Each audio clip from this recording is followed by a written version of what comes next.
Hello, people. Back again. This time we're going to talk about heresies in the church because I had gone through the thing of Rome fell, and of course Rome fell because the barbarian tribes, the Germanic tribes, began to overrun Rome. But they did so because Rome was getting weaker and weaker. And I didn't mention before, but one of the main reasons Rome was so weakened that they couldn't push back the barbarians was the plague.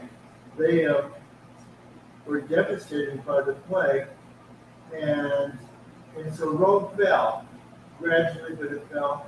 And then the story of Christianity as the Christians then being pushed to the periphery by the barbarian tribes regrouped and began to send out missionaries to convert them. And it was miraculous that they did such a good job because in less than 200 years, all of Europe was converted to Christianity. We're talking about the Anglo-Saxons and the Franks and the Germanic tribes and the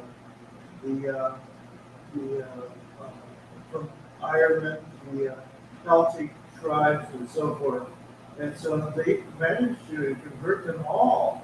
And so there was a time when everybody was a Christian.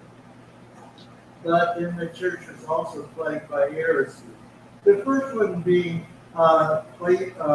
Arianism. I was going to say plagiarism. That's not a heresy. But Arians taught that the Son is not co-eternal with the Father. That is, the Son it was created by the Father, and that there was a time when the Son was not, as they heresy to say. So it really denied the Holy Trinity is what it was, and that Constantine called a council at Ephesus to debate that, and it was condemned, but it didn't go away. So Arianism was with the church for a long time, and some of them kind of repeated themselves. Some heresies, dualism, cropped up in Albi in France, the Albigensians, a long time from when they first appeared. And they're with us today. Most of those heresies are still they morph into other forms, but they're still around. And some of the newer Protestant religions have a lot of elements of those heresies with it. Now, heresy is not all wrong. Heresy is the reason why they're dangerous is they're part of the truth, but part not. It's been the truth revised to suit somebody, and so, but they create a lot of disruption in society, a lot of conflict, and even kings can be toppled because of heresies. So there was a reaction. Some would say an overreaction to heresies, like the Inquisition and so forth. I don't know, but I thought I'd talk about some heresies that developed later, just to show that they kept developing through the ages. One is the Protestant Reformation, and of course we have to say with due respect when we talk about Protestantism, because they're our brothers and sisters, and a lot of Protestantism is based on truth. They have a lot of truth in their group. But they are opposed to the Catholic Church on theological basis and so forth.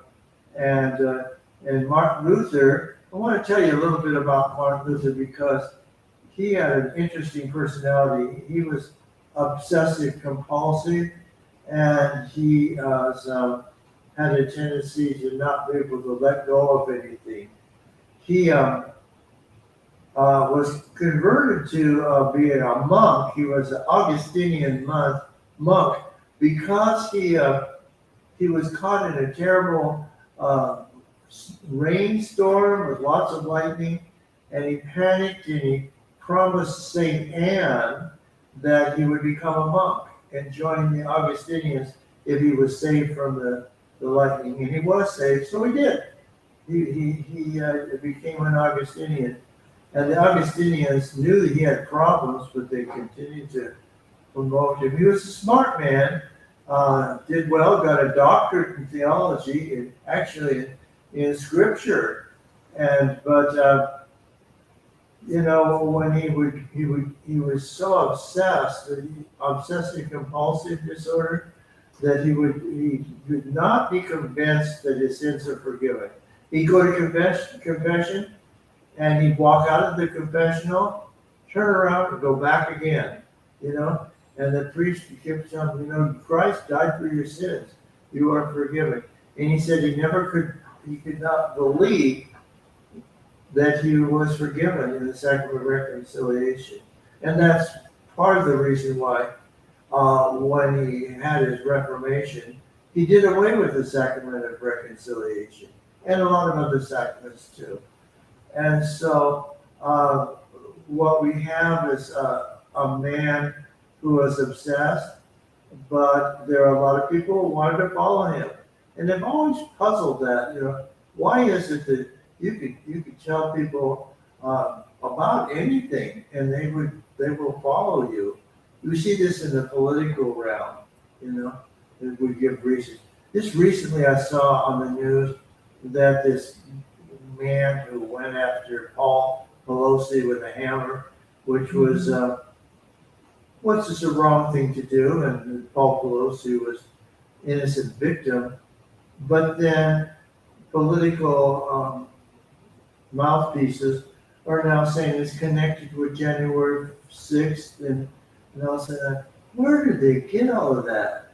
And sometimes politicians, the things they say, on both sides, I don't mean to be political because on both sides, they say the strangest things, and they must know what they're saying is ridiculous, but they say it anyway, and that's because to try to influence people. Because they believe people are like Barnum Bailey, remember Barnum said there's a sucker born every minute. I don't think he used the word sucker or something else. And people are like that. They're gullible. We are as a gullible race of people. That's why when I used to teach high school kids, I said, I want you guys to learn this stuff because I don't want the world to be able to lie to you and you believe it. Be like a guppy, just bite on it and hook, line, and sinker, as they say, and follow all kinds of stupid things because you don't know anything else. So learn your lessons, kids. Learn your lessons. So, but anyway, I was one of my very best students in the high school class. 3 years I taught him. It would have been 4 years, but I started in his sophomore year when I first got here. He was a great kid, really liked me. And then at the end of the class, he announced to me he was now an atheist. And he, I think, is now coming around. I'm praying for him. He's coming around. And part of that is teenagers. My mother always said that God takes the souls away from teenagers and keeps them in safekeeping until they get a little bit older, and then he gives them back again. Because who knows what a teenager's going to do. But that's not true. They do have some. And most teenagers, don't get me wrong, I'm not bad-mouthing teenagers because they're nice people, and they are people. They are human beings as well. So anyway, I got off the subject. So Protestantism, we try to be politically correct and not say it, but from a church point of view, Protestantism is heresy. It is heresy. Now, we don't go around and say you're a bunch of heretics. We don't do that because the people who are Protestants are inheritors of something that went way, way before them, that developed long before they were, on this earth, and probably inherited it from their families, And like I said, within Protestantism, there's a lot of good stuff, you know, because they didn't leave the church for everything, you know. They took a lot with them. But I want to talk about a few ones that are kind of hard to believe, and why do the question is, why do people believe this stuff? One is Scientology. Now I can talk about that because the government does not consider us Scientologists a religion. Scientology a religion. You've probably heard of it because Tom Cruise. If you've heard of Tom Cruise, he had a big blockbuster film just recently called Top Gun. I don't know, number 3 or something like that, 2 or 3. Yeah. And people tell me it's a really good movie. They liked it a lot. Very exciting movie. So he's a good movie star, you know. But did you know that Tom Cruise was a Catholic who was in the seminary and lost? And I don't think he shows any interest in that anymore. Or John Travolta, you know, Saturday Night Fever. I mean, that guy had the moves. He could really move. But he's a Scientologist as well. So how is it these pretty smart people actually buy into this stuff? So let me tell you what Scientology believes, because people don't know. And that is, a long time ago, a planet exploded. And all the people on the planet were vaporized, but they had within them, their souls, what they call engrams, and the engrams went flying out into space and then landed on the earth and lodged in the brains of human beings. And there were a lot of them out there that were being showered with engrams, and that makes you disabled to the extent of being a little bit crazy.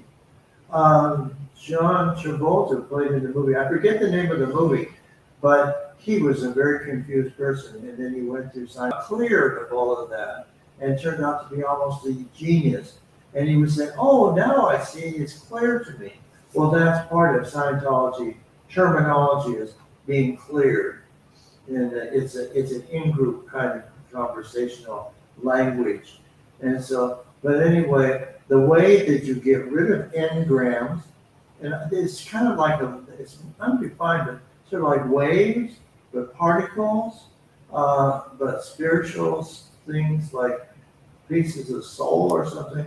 They're very not very well defined, but they give you a test. It's a psychological test, and they'll say to you, "Oh, I see you're probably being influenced by engrams.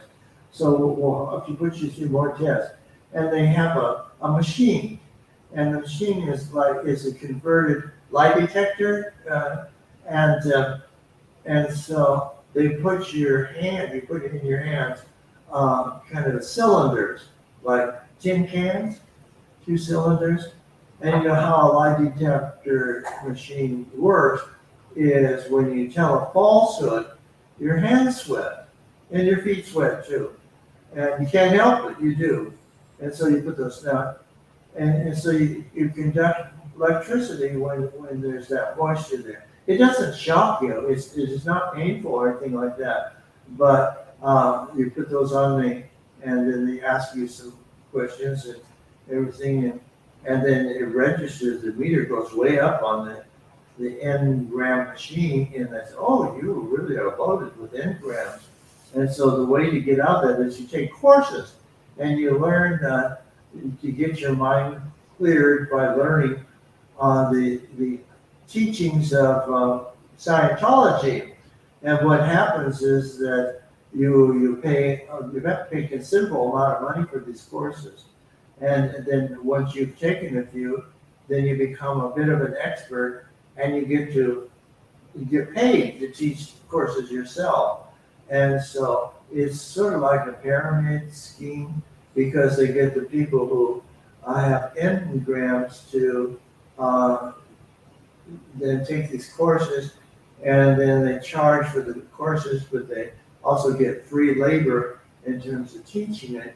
So, and these courses can run up to hundreds of thousands of dollars. They're very expensive. but you earn part of that back by teaching. And so that's one of the ways, but they also elicit huge amounts of money from their members.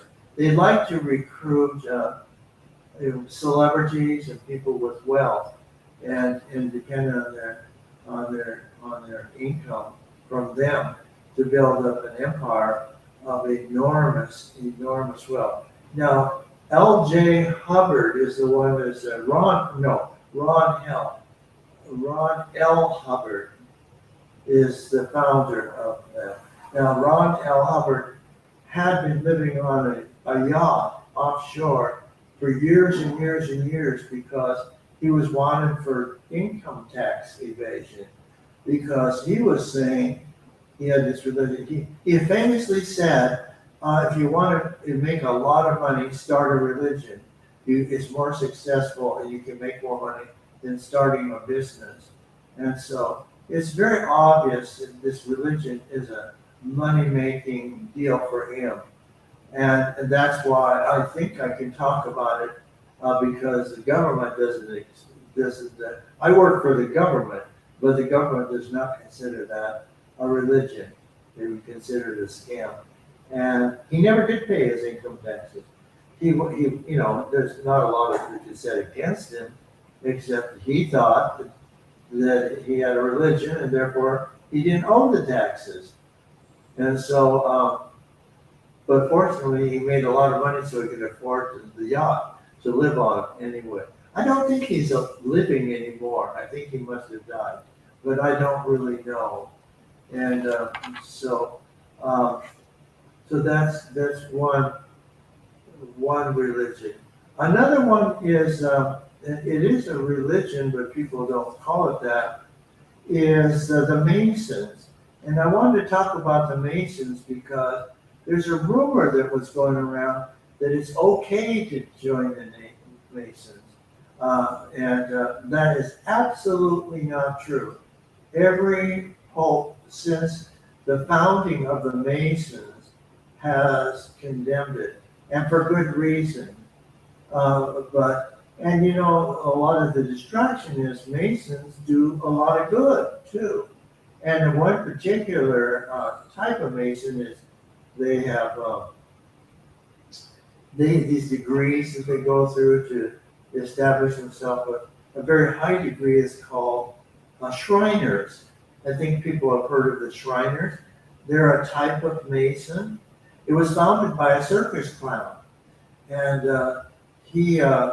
really, and you've seen them. They enjoy being kind of silly. You see them in parades. They ride little tiny bicycles with little tiny motorcycles and tiny cars and everything. And they're usually overweight men, that could use a good diet, like me, and all these little things. And they're silly. And they're asking for their initiation. They're asked to do the silly things, dress in women's clothes and all kinds of stuff like that.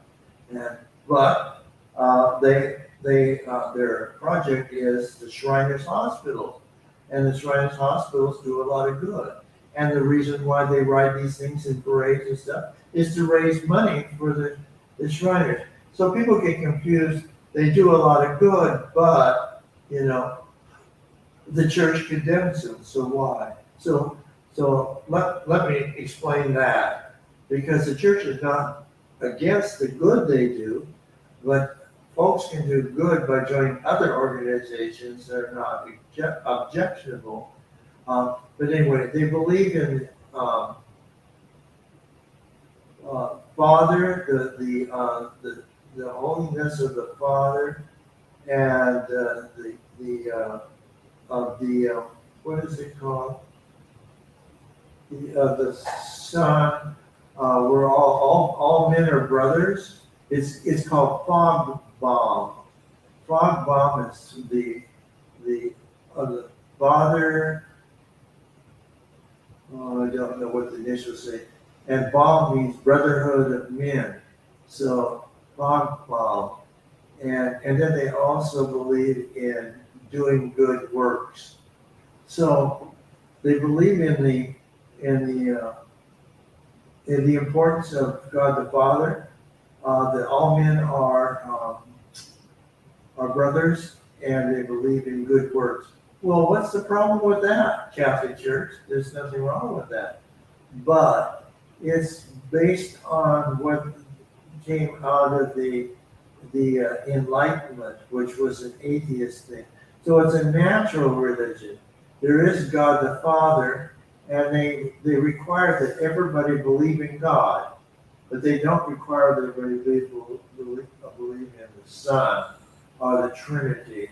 The Trinity is negotiable to them, so you don't have to believe in the Trinity. And then good works those are the things that get us to heaven, the good works.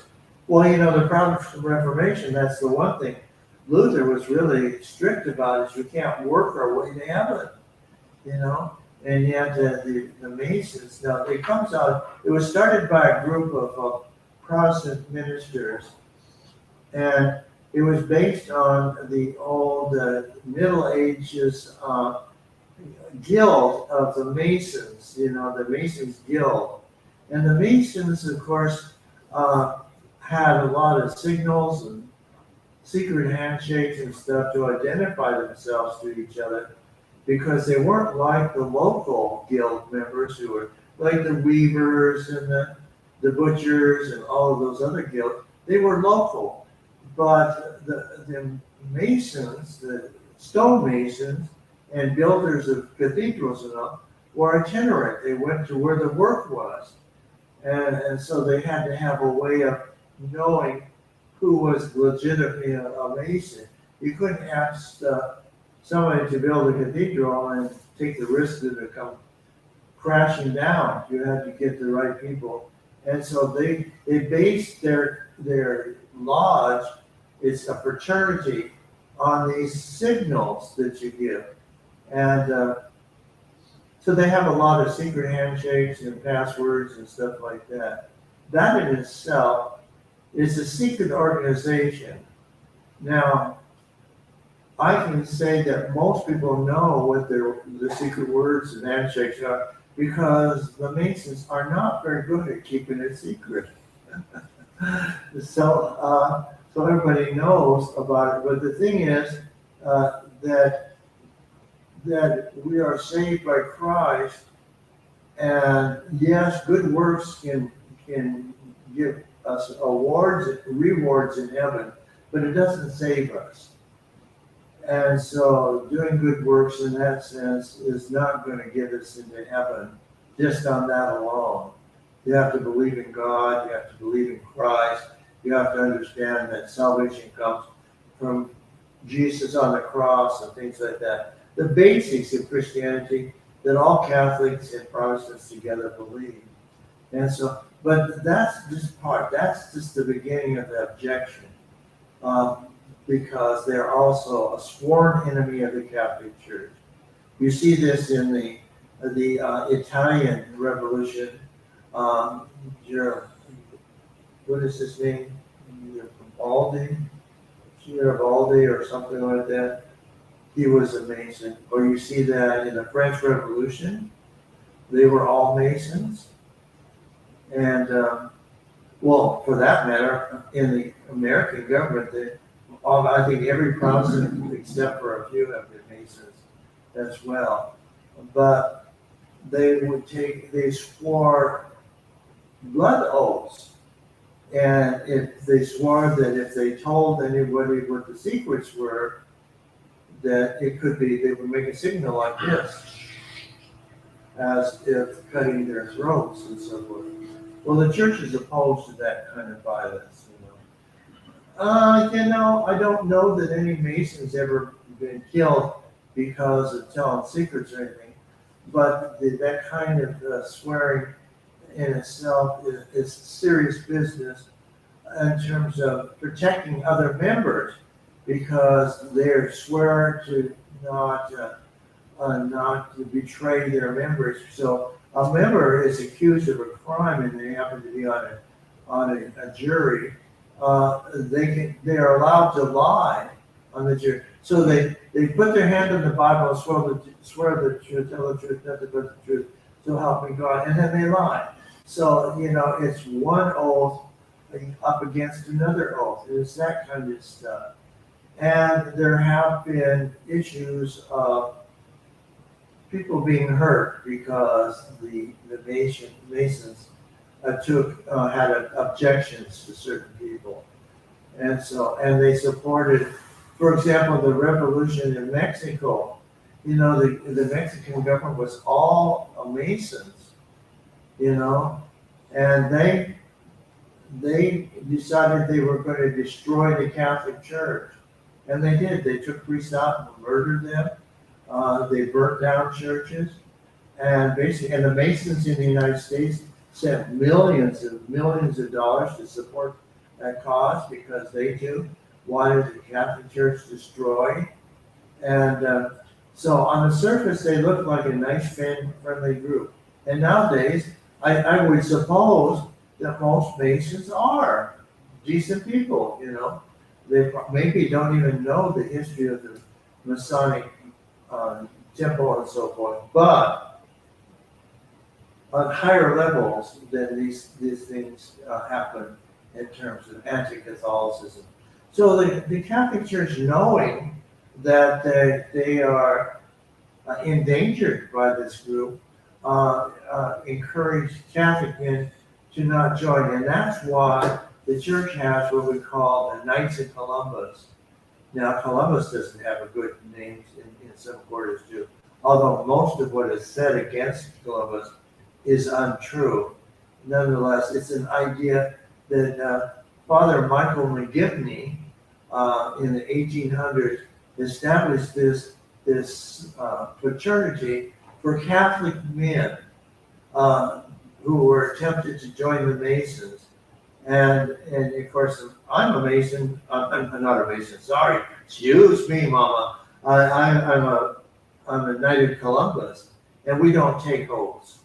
We promise not to tell what they do in the initiations, but that's only so that the initiates can experience it new for themselves, and so that there's no solemn oath or consequences if we do tell. And I do happen. When I went to the fourth degree, I knew everything that was being done in the fourth degree long before I got there, because they all told me, So they're not very secret. You can't keep a secret either. So, but that's why. And also, it was founded in the day when it was industrialized and people would have accidents, and the government wasn't there for them, and so. The Knights of Columbus established various kinds of insurances so that if somebody would be disabled in an industrial accident or something like that, there would be money to support the family. It was an attempt to take care of the needy Catholics who were in dire circumstances. And that insurance is still going. It's rated as one of the top insurances in the system, and has raised millions of dollars to pay out. I probably should tell you a little bit about Mormonism too, because Mormons go to the house. I know when I was living out in town, Mormons would come to visit. I was very glad to see them because Mormons are very friendly people.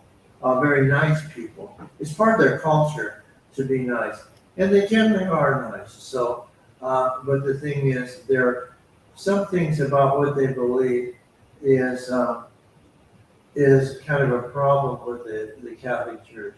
In other words, it's something that you wonder why people join that. But I've run out of time. I was going to tell you about them, but I run out of time, so I'll talk about that next time. Respectfully, because I want to do that, because that is a religion of many people, and and a growing religion. So I don't want to say anything that would be offensive to them or their membership. So that's enough for today. I'm a talker. I'm sorry about that, and we're still meeting in person as well. And I look forward to that because I like to chat with the folks. So thank you for listening. See you again next time. Bye.